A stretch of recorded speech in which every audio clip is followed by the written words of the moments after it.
Bible déclare, il nous a envoyé la parole et la parole nous a guéris. Amen. Amen. Nous allons appeler les pasteurs. Lorsqu'ils passent devant, il faut qu'il y ait des acclamations. Amen. Nous assillons, nous invoquons le nom de l'Éternel. Car l'Éternel, notre Dieu, il est notre force. Alléluia. L'Éternel, notre Dieu, il est notre fierté. Alléluia. L'Éternel, notre Dieu, il est notre salut. Alléluia. Je ne sais pas quelle est ta force à toi. Je ne sais pas quelle est ta fierté à toi. Mais moi, je connais ma fierté à moi ce matin. C'est le Seigneur Jésus-Christ qui était mort à la croix de Golgotha. Il s'appelle l'avocat suprême. Voilà le thème de ce matin.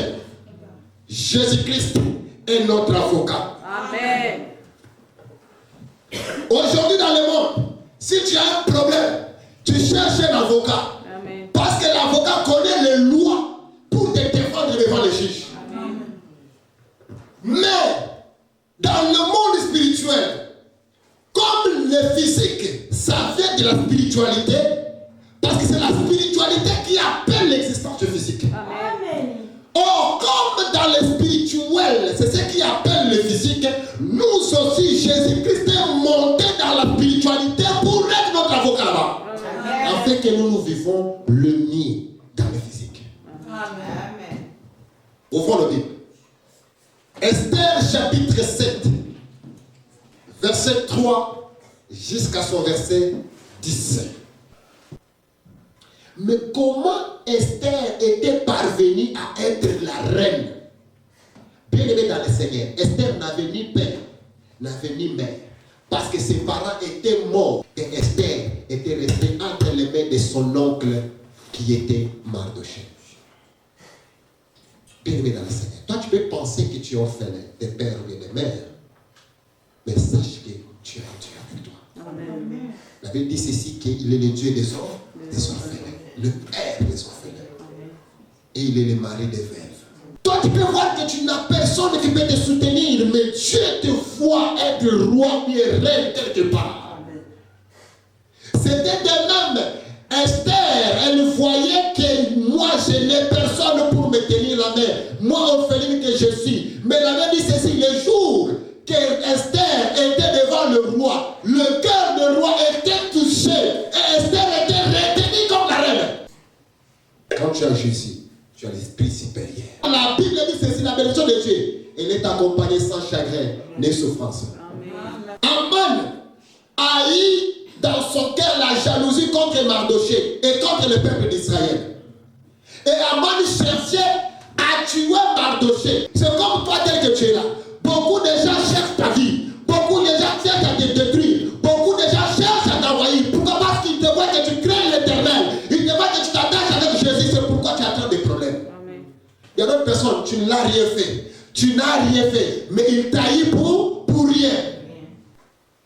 Tu n'as pas de problème. Tu n'as pas emprunté quelque chose. Mais la façon qu'ils parlent mal de toi, c'est comme si tu as une dette envers cette personne. Ne t'inquiète pas. Tu es à Dieu. Amen. Dis à ton voisin, tu es à Dieu.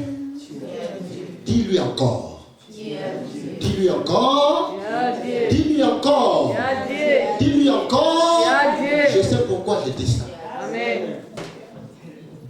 Aman cherchait la mort des enfants d'Israël. Il a oublié qu'Israël c'est l'alliance avec Dieu. Écoute, toi tu es l'alliance avec Dieu. Toi tu es un peuple choisi et mis à part car Christ était mort à la croix de Golgotha pour toi. Amen. Jésus, il a payé un prix pour toi. C'est pourquoi tout celui qui fera un complot contre ta vie échouera. Amen. Aman a fait tout. Il a flatté le roi. Il a encore flatté le roi. Écoute, je n'aime pas de flatteur. Parce que l'esprit de la flatterie est accompagné avec l'esprit de la destruction. Tout flatteur vit au départ de celui qui l'écoute. Aman était aux côtés du roi. Il avait une place, très bonne place. Mais qu'est-ce qu'il avait dans son cœur? Il avait de la jalousie envers celui qui était à la porte, et gardien à la porte. Vous voyez, esprit de la sorcellerie dans Aman. Tu es élevé, mais tu uses de la haine envers celui qui est à la porte. Tu manges bien, mais tu as du mal par celui qui ramasse même la chose dans la poubelle. tu travailles bien, mais tu as de l'argent, mais tu as du mal pour celui qui touche même les petites miettes. Ça, c'est l'esprit de la sorcellerie. Dis d'abord l'esprit de la sorcellerie. L'esprit de la sorcellerie. Dis encore. L'esprit de la sorcellerie. Encore. L'esprit de la sorcellerie. Aman était bien placé. Il devait garder son sang-froid là où il était. Mais comme l'esprit de la sorcellerie, c'est un esprit qui tourmente. C'est un esprit qui cherche des problèmes par-ci par-là. Il met là-bas, il met là-bas, il met là-bas, il met là-bas. Il ne fait pas la paix, la joie dans la vie de quelqu'un. Et qu'est-ce qui était arrivé? Il est parti chercher un décret. Il est parti recruter. Il est parti dire. Il est parti planifier la destruction d'un peuple loin de Dieu. Dis d'abord, je suis loin de Dieu. Dis à ton voisin que tu es loin de l'Éternel. Tu es loin de l'Éternel. Pendant qu'Aman faisait le complot, Mardochée pleurait. Mardochée pleurait devant l'Éternel. Il a dit, qu'est-ce que j'ai fait à Aman? Qu'est-ce que je t'ai fait, Aman? Tes larmes à toi, Dieu les écoute. Ce que tu pleures aujourd'hui, Dieu te voit. Aman continua à faire la campagne. Il décréta la loi pour détruire les peuples d'Israël. C'est comme toi. Combien de lois ont été écrites dans ta vie? Tu vas mourir. Ils ont même signé. Ils ont même signé, bien-aimé. Ah, je t'ai dit, cette signature-là, ils sont signés. Ils se sont coupés avec le sang. Ils ont signé encore. Ils ont dit, tu ne vas plus aller à l'avant. Tu vas mourir. Cette année, tu vas mourir. Le mois de mars ne va pas finir. Tu vas mourir. Ils ont signé encore. Je te dis ce matin, la Bible me dit ceci. Il y a une signature qui s'est passée à la croix de Golgotha. Donc la Bible me dit ceci. Il a effacé l'acte et les ordonnances qui nous condamnaient à la perdition. Jésus a effacé. Pour ta mort, Jésus a effacé. La signature qui a été mise dans le sang de l'agneau a effacé.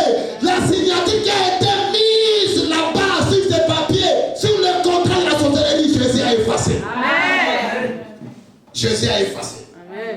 Aman a continué à poursuivre pour la destruction. Aman a préparé un bois de 50 coudées. Quand on parle de 50 coudées, ça veut dire 25 mètres. Quand on dit 25 mètres, c'est presque la hauteur de quitter ici, jusque là-bas. Ce bois-là, c'est pour prendre Mardochée. Mardochée dit à Esther, Esther, ne garde pas le silence. C'est toi qui es la reine là-bas. Si tu gardes le silence, nous allons périr. Et si on meurt, toi aussi tu vas faire quoi? Tu vas mourir. Je dis ce matin à quelqu'un, toi tu es chrétien, tu es chrétienne, ne garde pas silence. Pour ta famille, ne garde pas silence. Ne crois pas que le malheur qui va atteindre ton oncle ne va pas t'atteindre, va te toucher. Mais je te dis, il faut te lever dans la prière. Parce que le mal qui va atteindre ta sœur peut aussi te toucher. Amen.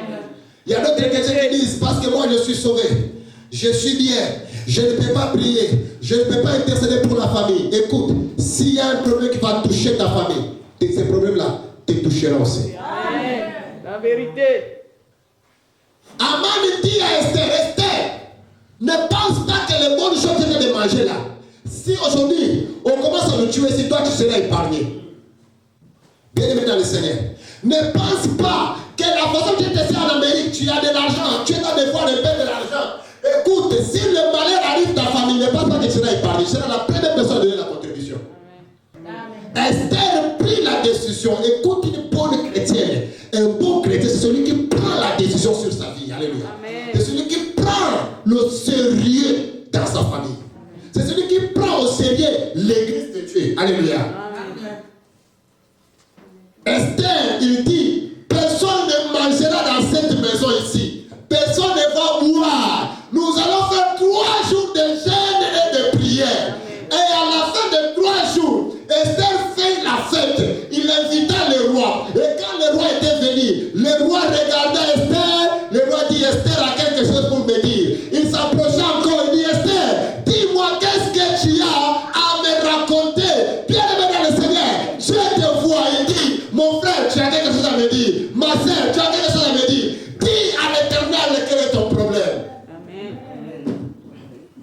Et quand Esther ouvre la bouche, il dit que mon roi, ce qui te plaît, c'est que tu puisses nous donner la vie. Donne-nous la vie et préserve la vie à mon peuple, c'est tout ce que je te demande. Mais le roi était surpris. Il dit, quoi, tiens, moi tu donnes la vie, toi la reine. Il dit oui, parce que nous sommes censés être détruits. Mais il dit, qui veut vous détruire? Dis d'abord à ton voisin, qui veut te détruire? Dis-lui très bien. Il y a que ça voisin d'ailleurs bien. Qui veut te détruire? Amen. Qui veut détruire ta vie? Amen. Qui veut détruire ta famille? Amen. Qui veut détruire tes enfants? La reine dit, c'est Aman. C'est Aman, mon roi. Aman a pris la décision de me détruire. Aman a pris la décision de détruire tout mon peuple. Les rois s'élèvent à la colère. Jésus-Christ ce matin s'élève dans la colère dans ta vie. Jésus-Christ s'élève dans la colère dans ta famille. Amen. Tout Aman qui a signé des lettres dans ta vie, Jésus-Christ s'est déjà levé à la colère. Amen. Il s'appelle le lion de la tribu de Juda. Celui qui est le soleil levant, la manne cachée, le roi des rois. Il est en chemin, qui a le peuple flamboyant de l'Éternel. Il s'est déjà levé. Il a dans la colère.